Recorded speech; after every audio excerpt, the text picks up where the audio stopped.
بالافرا يعني كومبانيا بالافران يا عراقي فلاي بغداد جي آلية أمريكا هاتا جزاكر دبكم برس بكن چما هاتيه جزاكر بنيرن وزارة خزينة أمريكا دبيجا فلاي بغداد چك دار دولار بقاچاغي برنا سوري افجي قدا خيال قورا أمريكا يعني جبركو سوري هاتيه جزاكرن نابا أو تشجبو سوري ورن شاندن فلاي بغداد وياك ردك مثلا فلاي بغداد شخ ريفابري جشتي انجي سروكي انجمنا جي كاريا فلاي بغداد او جهاتي جزاكرن دبيجا ما تشتكي بفرنجي نكريا ليه باوريا امريكا بقوتنين بربرسنت فلاي بغداد ناي هروها سي سركردين كتيبين حزب الله عراقي جي خستنا نوفا ليستا جزايان چما وانجي آلیکاریا سوپا پاسدارین ایران کرنه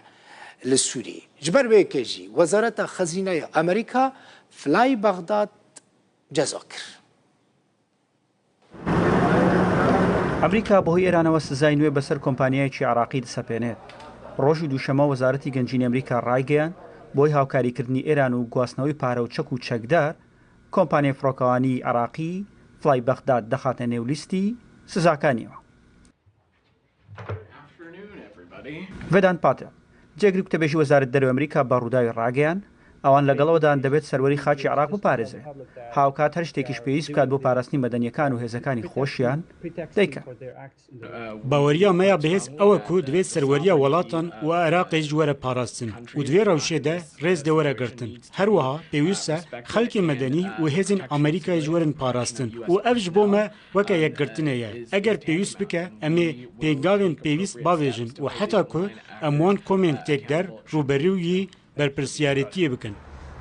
بەقتی بەرپرسانی ئەمریکا فلای بەغداد چەک و چەکداری سەر بە ئێرانی گواستۆتەوە بۆ فڕۆکەخانەی نێودەوڵەتی دیمەشق. ئەمریکا کاتێکەوەی بۆ دەرکەوتووە کە لە دوای 7 ئۆکتۆبەر لیژنەیەکیان پێکهێناوە بۆ بەدۆداچوون و ئاشکراکردنی ئەو گروپانەی خراپ سوود لە ئابووری وڵاتەکان وەردەگرن و چالاکی نایاسایی دەکەن کە فلای بەغداد یەکێک بۆ لەو کۆمپانیانەی تێوەگلاوە.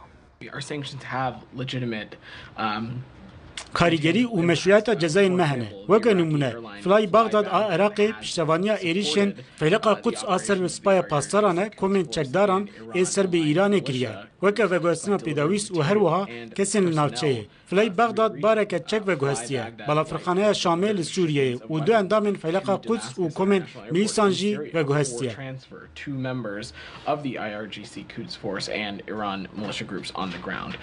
ئەمریکا دەڵێت لە شوێنکەوتنی و کۆمپانیا و لایەنانەی هاوکاری گروپە چەکدارەکانی سەر بە ئێران و خودی سوپای پاسدارانی ئێران دەکەن بەردەوام دەبن.